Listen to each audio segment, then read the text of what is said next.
Avant de commencer cette vidéo, je pense qu'il est important de préciser que j'entretiens une relation toxique avec Twilight. D'un côté parce que ça me rappelle mon adolescence et que j'ai passé de bons moments en compagnie de cette saga, et d'un autre côté parce que entre-temps j'ai grandi, j'ai pris du recul sur la chose et j'ai pu mettre le doigt sur tout ce qui n'allait pas. Et il y a vraiment beaucoup de choses qui vont pas.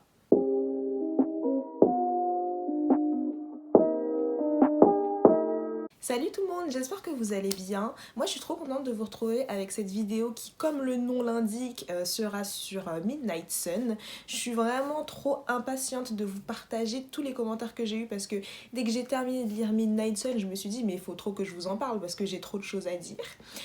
Entre temps, ça fait la deuxième fois que je tourne cette vidéo parce que la première, j'avais peur de parler trop doucement et que le son soit pas assez fort, et en plus accessoirement je ressemblais à rien, donc je me suis dit que j'allais la retourner.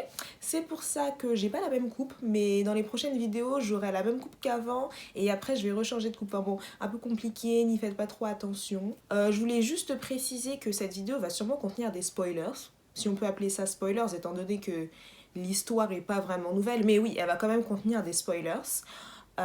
Donc si vous voulez pas savoir, bien ne regardez pas cette vidéo, mais en tout cas je promets qu'elle sera très drôle. Donc Midnight Sun, c'est le nouveau roman de Stephanie Meyer qui est sorti cet été 2020, donc j'ai un petit peu de retard, mais bon, désolé, hein, vaut mieux tard que jamais. Et donc il vient s'inscrire dans la saga Twilight, et en fait il s'agit de Fascination, donc du premier Twilight, mais du point de vue d'Edward Cullen. Donc pour la petite histoire, ce roman était censé paraître beaucoup plus tôt. Stephanie Meyer avait commencé l'écriture en 2008-2007 je crois, un peu après la fin de l'écriture des 4 premiers Twilight. Sauf qu'en fait elle a été trahie par un proche qui a envoyé son manuscrit, enfin qui a fait leaker son manuscrit quoi.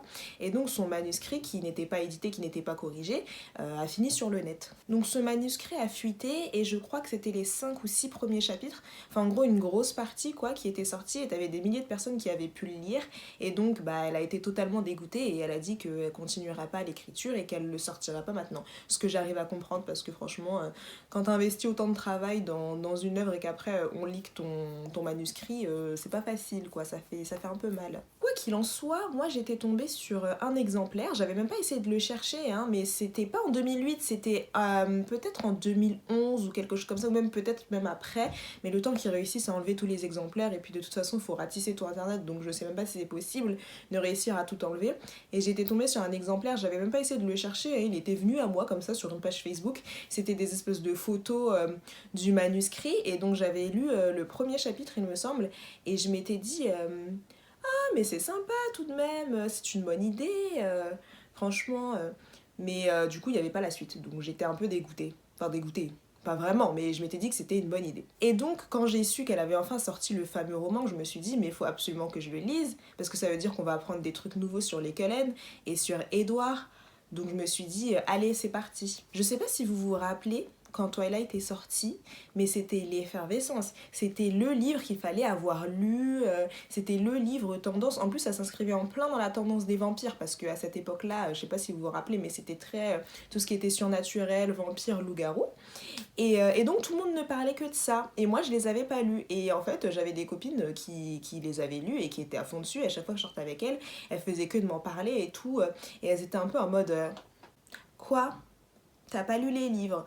Et du coup, bah moi, ça m'intéressait pas trop. Mais bon, étant donné que je ressentais toute cette pression sociale, je me suis dit, bon, je vais aller voir les films. Je vais pas lire les livres non plus, mais je vais aller voir les films, quoi. Donc les films étaient déjà sortis à l'époque. Je les ai regardés. Et franchement, je les ai regardés et je me suis dit, mais c'est nul! Je comprends pas pourquoi tout le monde adore, tout le monde trouve ça génial, parce que moi, bah moi ça m'a pas intéressé du tout, hein. J'ai pas aimé. Et donc j'ai continué ma petite vie comme ça, je m'intéressais aux choses auxquelles je m'intéressais, jusqu'au jour où mes sœurs m'ont dit oui, on va au cinéma et tout, on va aller voir Twilight 3, Hésitation. Et moi, même si j'étais pas fan de Twilight et que j'étais pas dans la tendance, je me suis dit une place de cinéma gratuite, je vais pas dire non. Et donc on a regardé le film et bizarrement le 3 j'ai bien aimé. Je me demande si c'est pas parce qu'il y avait de l'action, enfin vu qu'il y avait eu un peu avec les nouveaux-nés, l'espèce de bataille. Et donc moi j'avais bien aimé le 3. J'ai re-regardé le 1 et le 2 et déjà ça avait beaucoup plus de sens pour moi. Et je me suis dit ah mais finalement c'est pas mal. Et j'ai enchaîné en lisant le 4 parce que le 4 était déjà sorti à l'époque. Et c'était trop drôle parce que le 4 c'était ma soeur qui l'avait acheté et elle allait travailler en journée donc elle le prenait pour le lire dans les transports. Quand elle revenait le soir c'était moi qui le lisais et il y avait mon autre soeur qui était insomniaque à cette époque-là qui le lisait pendant la nuit. Donc on l'a lu toutes les trois. Et c'est à partir de ce moment-là que j'ai commencé à bien aimer. J'étais pas une fangirl à l'extrême, mais j'aimais quand même beaucoup ça. Mais bon, après entre-temps j'ai grandi, hein, voilà, j'ai évolué comme je l'ai dit dans l'intro, bah, j'ai pu mettre le doigt sur tout ce qui allait pas. Mais c'est quand même intéressant de se replonger dedans avec le recul et bah, avec les années qui sont passées et de pouvoir relire le roman même si c'est de la perspective d'Edouard. Et donc maintenant, je regarde une fois par an tous les Twilight. On fait un marathon Twilight avec une de mes copines. Et on trouve ça en fait tellement gnangnan que c'est super drôle. Donc on aime bien regarder, on se tape un petit fou rire pendant 2-3 jours.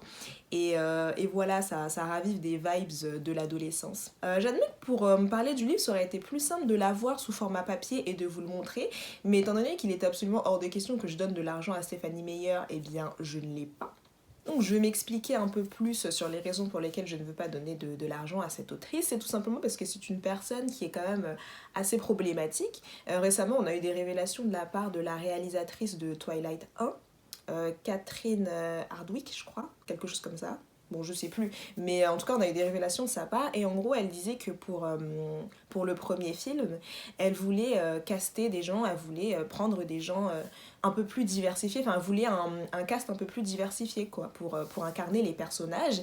Et par exemple, elle avait eu l'idée de faire incarner Alice par une actrice japonaise. Bon, moi, j'adore Ashley Greene, hein, je la trouve super et tout. Je trouve qu'elle a trop bien fait le personnage d'Alice. Mais ça aurait pu être intéressant. Et en fait, Stephanie Meyer lui a dit oui, non, c'est pas possible parce que moi, j'ai imaginé les Cullen de cette manière, je les ai imaginés avec la peau pâle et la peau brillante, alors que entre nous, ça n'a aucun sens, puisqu'une personne japonaise peut aussi avoir la peau pâle et la peau brillante. Et en fait, ce que la réalisatrice disait, c'est que en fait, Stephanie Meyer, elle imaginait pas du tout le monde de cette manière-là. Concrètement, la nationalité d'Alice, elle rentre pas en compte dans son caractère, donc elle aurait pu être incarnée par une actrice japonaise. Mais bon, à la limite, elle avait imaginé son personnage comme ça, elle voulait qu'elle soit comme ça. D'accord. Mais ce qui devient un peu plus bizarre, c'est quand la réalisatrice a proposé de caster des acteurs afro-américains et que Stephanie Meyer a dit non, à part s'il jouait le rôle d'antagoniste. Donc en fait, elle a accepté que le rôle de Laurent soit joué par un acteur afro-américain parce qu'il jouait un méchant. Donc voilà, tirez-en les conclusions que vous voulez, hein, mais pour moi c'est suffisamment univoque. Et puis autre gros point qu'on peut sans doute aborder, c'est aussi son traitement de la tribu Quileute, parce que c'est une tribu qui existe vraiment, ce sont des vrais gens qui résident en Amérique, aux États-Unis. Et la manière dont elle aborde leurs personnages, enfin, elle les animalise, elle les sexualise, et puis leur histoire d'imprégnation un peu bizarre, où ils sont à moitié pédophiles. Bon, je sais que c'est pas vraiment ça, mais entre nous, c'est quand même vachement étrange. Et donc il y a beaucoup de gens qui ont dénoncé ça, en fait, le fait que c'est pas correct, la manière dont elle les dépeint, et j'étais tout à fait d'accord avec ça. Du coup, c'est ma copine Laura qui me l'a gentiment envoyé. Elle possède aussi une Kindle, elle avait Midnight Sun, donc elle me l'a gentiment envoyé. Et voilà comment se présente la couverture. Bon là c'est en noir et blanc. Je sais pas trop si on va voir quelque chose avec le reflet de la ring light, mais je vais essayer de mettre une photo en couleur quelque part sur l'écran. Mais c'est une grenade qui est découpée en deux et qui fait un peu penser à un cœur. Et au début quand j'ai vu la couverture, j'étais un peu mal à l'aise parce que je me suis dit mais pourquoi ? Et finalement en lisant le roman, on finit par comprendre parce qu'on a des références au mythe de Perséphone. Et pour la petite histoire, le mythe de Perséphone s'inscrit dans la mythologie grecque. Et en fait, Perséphone est une jeune fille qui arpentait tranquillement la terre, et donc Hadès, le dieu des enfers, est tombé amoureux d'elle.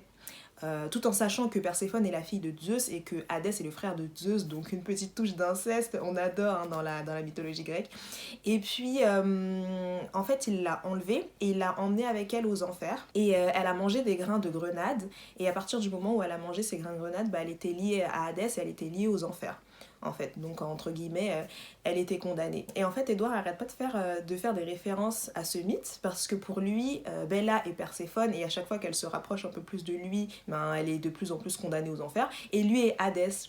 Mais voilà, déjà, il commence à se comparer au roi des enfers, donc vraiment une drama queen ce garçon, c'est incroyable, ça annonce déjà un peu la couleur par rapport à son personnage. Oh là là, je sais pas combien de minutes de vidéo on est, mais j'ai toujours pas commencé la revue du livre. Bon, je vais commencer, trêve de bavardage, je vais commencer. Comme je l'ai dit précédemment, on se plonge dans la psyché d'Édouard Cullen, donc c'est la même histoire que Fascination, mais cette fois-ci c'est Édouard qui raconte.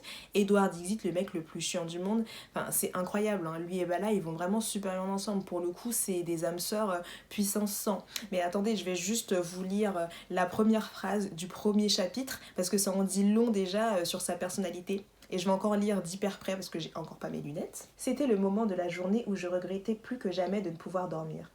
Le lycée. Mood. Enfin, ça dépend pour qui, hein. Moi, mon expérience au lycée, je l'ai plutôt bien vécue. Donc en gros, il déteste le lycée.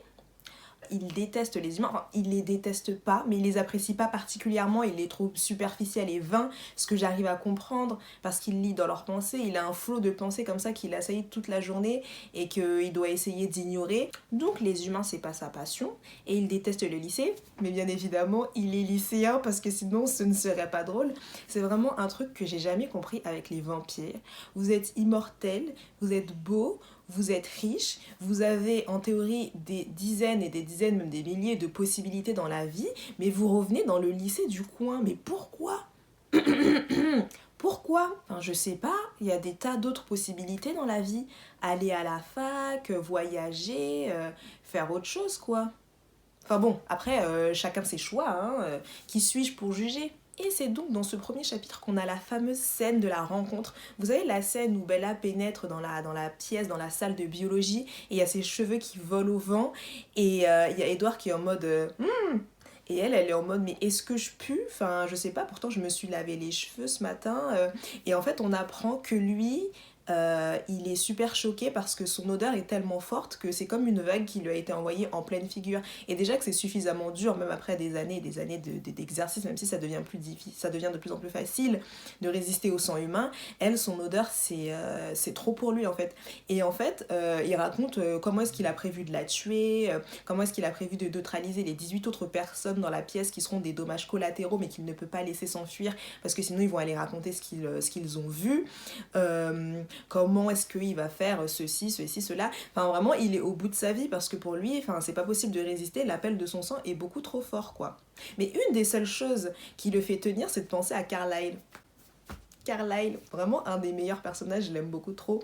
Et de penser à Carlyle et de dire qu'en gros, Carlyle sera trop déçu par lui s'il la tue, qu'il peut résister, que Carlyle n'a pas fait tout ça pour qu'il finisse par tuer une humaine et compromettre leur secret. Et il veut pas décevoir Carlyle en fait, donc il réussit à résister et à partir du cours de biologie sans avoir assassiné Bella.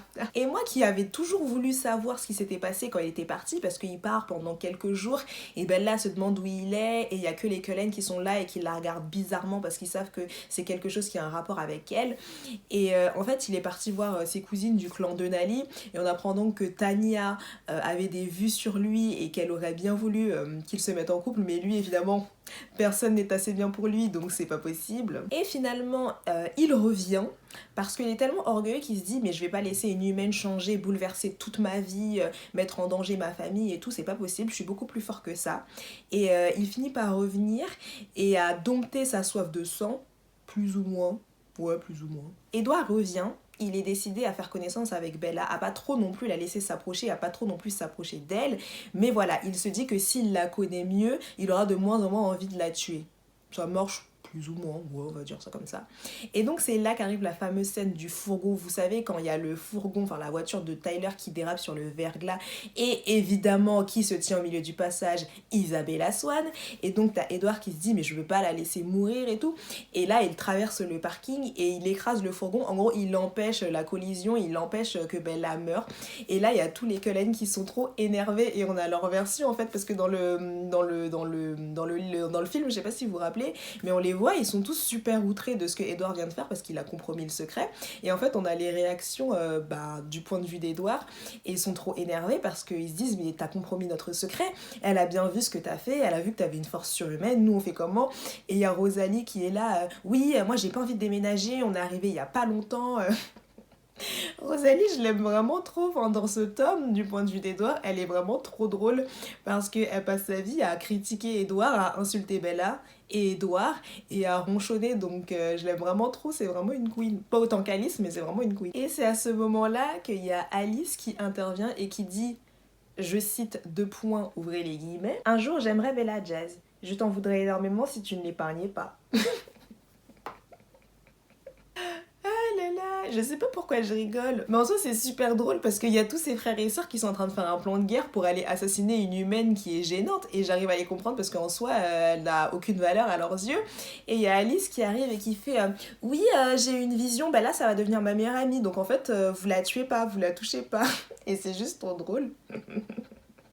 Je m'imagine juste la scène et du coup ça me fait trop rire. Enfin bref. Donc il renonce à tuer Bella par égard pour Alice et parce qu'ils apprennent que Edward va tomber amoureux d'elle, donc potentiellement ils peuvent pas tuer la future copine de leur frère, c'est pas très cool. Sauf que Edward est si mélodramatique, il est en mode oui mais je ne peux pas la laisser s'approcher de moi, elle est si fragile, vous comprenez, ça va compromettre toute sa vie, je ne peux pas faire ça, ça va tout bouleverser, et si je lui faisais du mal. Déjà, on voit du point de vue de Bella à quel point Edward est passablement pénible. Mais alors quand on est plongé en immersion dans ses pensées, mais c'est l'horreur parce qu'il se fait 10 000 introspections, il se pose 10 000 fois les mêmes questions, les mêmes raisonnements, tout ça pour parvenir à la même conclusion. Parce qu'il dit oui, mais je peux pas la laisser s'approcher de moi. Tout ça pour la laisser s'approcher de lui finalement. Donc au bout d'un moment, moi son comportement de mâle dominant, je veux trop la protéger, elle est incapable de prendre des décisions. Et finalement c'est ça dans tout Twilight. J'en pouvais plus, mais là de son point de vue, j'en pouvais encore moins. Vous voyez ce que je veux dire? J'étais fatiguée. C'est vraiment pas le personnage le plus passionnant à suivre, hein, franchement, parce que il est si mélodramatique. Enfin, le personnage du mec torturé, ça va 2 secondes quand c'est du point de vue de la fille, mais quand t'es dans les pensées du mec torturé, au bout d'un moment, ça suffit quoi. Et en plus de ça, il a le et je dis bien le toupet, de vouloir faire croire qu'il est insecure, qu'il il est pas sûr, il se dit oui, mais est-ce que, même si j'aime Bella, est-ce qu'elle serait attirée par moi? Enfin, au bout d'un moment, Edouard, tu as 17 ans, tu es très beau, tu es très intelligent, tu es mystérieux, et accessoirement, tu es un vampire. Donc, tu vas me faire croire que tu penses réellement qu'elle ne pourrait pas être attirée par toi alors que tu as accès littéralement aux pensées de toutes les adolescentes de ce lycée, et même si tu n'as pas accès aux pensées de Bella en particulier, je vois pas pourquoi elle penserait différemment. En plus elle est si basique que c'est impossible. Et là on a l'intervention d'un personnage très pertinent qui est donc Rosalie et qui lui dit mais en fait tu peux pas te comparer à un humain, tu es incomparable, c'est impossible qu'elle ne soit pas attirée par toi et qu'elle veuille un jour partir, en gros c'est ce que Rosalie lui dit. Vraiment c'est la seule personne sensée dans ce livre, je vous jure. Et à partir du moment où Alice lui dit qu'il va tomber amoureux d'elle et qu'il se rend effectivement compte qu'il est en train de tomber amoureux d'elle, on passe du tout au tout, hein. On passe de j'ai envie de te tuer, de boire ton sang et de dissoudre ton corps dans de l'acide pour qu'on ne retrouve pas les traces, à j'adore te regarder quand t'es en train de dormir et puis je te stocke. Et donc là on est sur des scènes extrêmement gênante en fait où il va l'espionner dès qu'il le peut, il va la regarder alors qu'elle est en train de lire dans son jardin, mais ça va parce qu'il est sur la propriété du voisin caché dans un arbre, donc c'est pas vraiment comme s'il était en train de l'espionner évidemment. Et puis ensuite j'escalade la façade de ta maison pour aller jusqu'à ta fenêtre pour t'observer en train de dormir par la fenêtre. Ah, ensuite, j'entre dans la pièce, mais attention, cette fois-ci, je prends de la graisse pour graisser ta fenêtre parce que la dernière fois, ça a grincé quand je suis rentrée et j'ai eu peur de te réveiller. Et donc, c'est à ce moment-là que je me suis dit, mais ce garçon est quand même très effrayant. C'est un stalker, c'est un vampire. Il n'y a pas à faire ça en 2020. Enfin, monsieur, vous ne pouvez pas vous glisser comme ça dans la chambre de jeunes filles et les observer dormir comme ça. En plus, vous avez 109 ans, vous êtes un vieux monsieur. Enfin, c'est dégoûtant. Enfin, on ne peut pas, on peut décemment pas adopter ce genre de comportement. Enfin, ce n'est pas des comportements sains à adopter. Bon, après, leur relation n'est pas saine, hein, clairement. Leur relation est totalement toxique. Mais ça annonçait déjà un peu la couleur. Mais bizarrement, ce qui me choque, c'est que en 2008, ça a choqué personne. Enfin, c'est passé crème. On s'est dit, ouais, ça passe. Bon, c'est dingue, hein, tout ce qu'on a pu nous faire avaler, franchement. Heureusement qu'ils ont produit la série You pour faire évoluer les esprits et qu'il y ait une prise de conscience, hein, parce que sinon... Et le pire dans tout ça, c'est qu'il essaye de se justifier. Alors quand il la stocke en espionnant les pensées des autres pour savoir ce qu'elle dit ou ce qu'elle fait, ou bien quand il essaye de se dédouaner en disant oui, mais ça aurait été pire si ça avait été Mike Newton parce qu'il aurait eu des pensées lubriques. Et donc à ces moments-là, j'étais en mode mais c'est extrêmement gênant. Et une scène qui m'a fait particulièrement rire, c'est une scène où il est en train de l'observer dormir, encore une fois parce qu'il fait ça pendant les trois quarts du roman. Et il voit une araignée qui passe, une araignée qui est totalement inoffensive, hein, juste si elle te pique, bah elle te pique, t'as mal, mais tu t'en remets quoi, tu vas pas en mourir. Et il décide d'écraser l'araignée pour la protéger.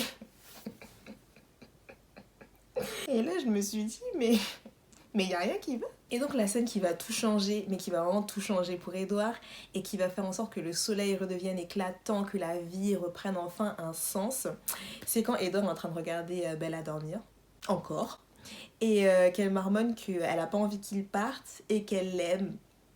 Et donc lui, c'est l'homme le plus heureux du monde parce qu'il a enfin la confirmation qu'elle l'aime. Sauf que moi, j'étais là en mode, mais attendez une minute, pause. Vous allez me dire que là, l'histoire d'amour la plus mythique de notre génération a commencé de cette manière. Mais enfin, mais c'est un canular. Mais qu'est-ce qui n'a pas marché? C'est pas possible. Enfin bref. Mais il n'y a pas que du négatif, parce que bon, j'ai beaucoup critiqué, mais il y a quand même des choses que j'ai appréciées dans ce roman. Notamment, j'ai particulièrement aimé avoir plus de scènes avec les Cullen, mais aussi le fait que Edouard, on suit le point de vue d'Edouard. Edouard a la faculté de lire dans les pensées, donc en fait, on se rend compte de plein d'éléments dont on n'avait pas connaissance dans Fascination, parce que Bella, on s'est raconté du point de vue de Bella et que Bella lit pas dans les pensées, quoi. Et du coup, on apprend plein de choses. Par exemple, on apprend que Jessica, c'est une vraie garce et qu'elle est super hypocrite, ce qui ne transparaît pas vraiment dans le livre, ou même dans le film d'ailleurs, parce que dans le film, je trouve qu'ils l'ont rendu vraiment très amical. Alors qu'en vrai, elle aime pas Bella du tout, elle fait que de la critiquer, elle est super hypocrite, elle pense quelque chose, mais elle dit exactement son contraire. Enfin, c'est vraiment pas quelqu'un de bien, quoi. Et on a plein de moments avec les Cullen, et c'est super bien parce qu'on en apprend beaucoup plus sur eux. Et moi, j'ai toujours dit que les histoires individuelles des Cullen étaient beaucoup plus intéressantes que l'histoire d'amour entre Bella et Edward, parce que eux deux, là, ça a 2 secondes, quoi.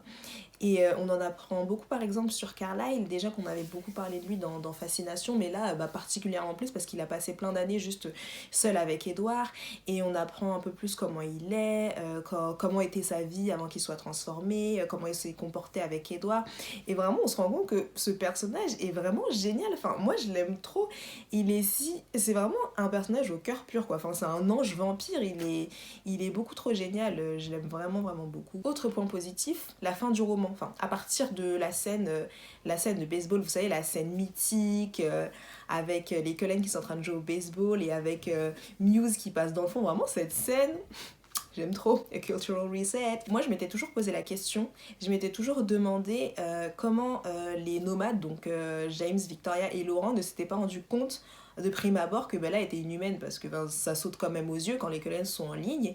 Et en fait, on apprend que Jasper a utilisé ses pouvoirs et qu'il peut utiliser ses pouvoirs d'une autre manière. En fait, il a détourné leur attention et c'est juste super intéressant. À partir du moment où il y a la scène du baseball, en fait, tout s'accélère et ça devient vraiment super intéressant parce que on apprend ce qui s'est passé donc avec les Cullen, vu que Bella est partie avec Jasper et Alice. Et donc, on apprend comment est-ce qu'ils ont fait pour détourner l'attention de James, la course-poursuite, comment est-ce que James s'est échappé, comment est-ce qu'ils ont fait à partir du moment où Bella s'est enfuie, parce que cette sotte, oui je dis bien cette sotte, s'est enfuie, et comment est-ce qu'ils ont fait pour la retrouver, et c'est juste super bien parce qu'il y a une succession d'événements, ça se passe super vite et c'est trop cool. Et donc on apprend qu'ils ont volé une voiture, drogué une femme, créé un accident de circulation pour pouvoir s'en tirer, brisé la fenêtre d'un hôtel, brûler un studio de danse, et c'est vraiment super bien. Et c'est à ce moment-là qu'on a un gros focus sur Alice. Mais Alice, ah là là, vraiment mon personnage préféré. Pour moi, Alice, dans Twilight, elle détrône tout le monde. Elle est à la première place. Juste en dessous, il y a les Volturi, parce que les Volturi, ils sont géniaux aussi, je trouve. Mais Alice, je l'aime vraiment beaucoup trop. Et on a un gros focus sur ses pouvoirs et comment ça marche, en fait, parce que Edward arrive à voir dans ses pensées. Et donc, ils réussissent à communiquer tous les deux, parce que, bon, voilà, sans avoir besoin de parler. Et donc, on apprend qu'en fait, Alice, quand elle se projette dans l'avenir, elle va aller voir chaque détail. Et quand il y a un détail qui concorde pas, elle va rajouter quelque chose pour que l'histoire soit la plus plausible possible, et juste bah on se rend compte que son pouvoir est génial quoi. Franchement, si Stéphanie Meyer elle écrit un roman sur Alice qui raconte sa vie ou juste comment ce qui s'est passé avant qu'elle trouve les Cullen et tout, moi je le lis direct hein, parce que je trouve que Alice est un des personnages les plus intéressants dans toute cette histoire. Donc mon avis final sur ce livre, c'est que ben c'était un livre dont on aurait pu se passer hein, concrètement, c'est pas le livre de l'année, je pense que je l'ai suffisamment démontré dans cette vidéo. Enfin, ce qui m'a particulièrement frappé, c'est que ce livre est lent, mais vraiment lent. Déjà, premièrement, il fait 800 pages. J'ai pas compris pourquoi est-ce qu'il faisait 800 pages, alors que c'est la même histoire que dans Fascination, donc on a des scènes qui sont redondantes, même si bon, elles ont quand même été limitées, mais on a des scènes, on sait déjà ce qui va se passer. Et le problème, c'est que vu qu'on sait déjà ce qui va se passer, bah, il y a tout cet aspect de suspense qu'il n'y a pas. Et ensuite, pour moi, il y a au moins 200-300 pages qui auraient pu être raccourcies et qui auraient pu passer à la trappe, parce que concrètement, c'était pas utile. Et j'ai trouvé la narration super lente, il se passe pas grand-chose en fait, c'est ça le problème. Et ouais, c'est lent quoi. Après, ce que j'ai bien aimé, c'est avoir des moments avec les Cullen, comme j'ai dit, apprendre plus, avoir plus d'informations, quoi, et me replonger un peu dans Twilight. Après, si vous avez été fan et que vous aimiez particulièrement la saga principale, je vous dis oui, allez le lire parce que vous allez apprendre des trucs en plus. Et puis voilà, vous allez pouvoir vous forger votre propre avis. J'ai pas adoré cette lecture, mais ça m'a pas dérangé de le lire, c'était plus ou moins appréciable à certains passages quoi. Donc voilà, c'est tout pour cette vidéo. J'espère que ça vous aura plu, j'espère que ce sera pas trop long, je vais essayer de faire en sorte, mais j'aime bien parler, donc c'est ça mon problème. N'hésitez pas à me dire en commentaire si vous avez lu Midnight Sun, ce que vous en avez pensé, ce que vous avez aimé, ce que vous avez moins aimé, pour qu'on puisse en discuter un petit peu et échanger nos avis. Je vais vous remettre mon Instagram juste là, quelque part par ici. N'hésitez pas à aller me follow, je fais des updates sur mes lectures, sur mes arrivées de livres, etc. Et puis voilà, je vous souhaite une très belle journée, je vous fais plein de bisous et je vous dis à bientôt pour une prochaine vidéo.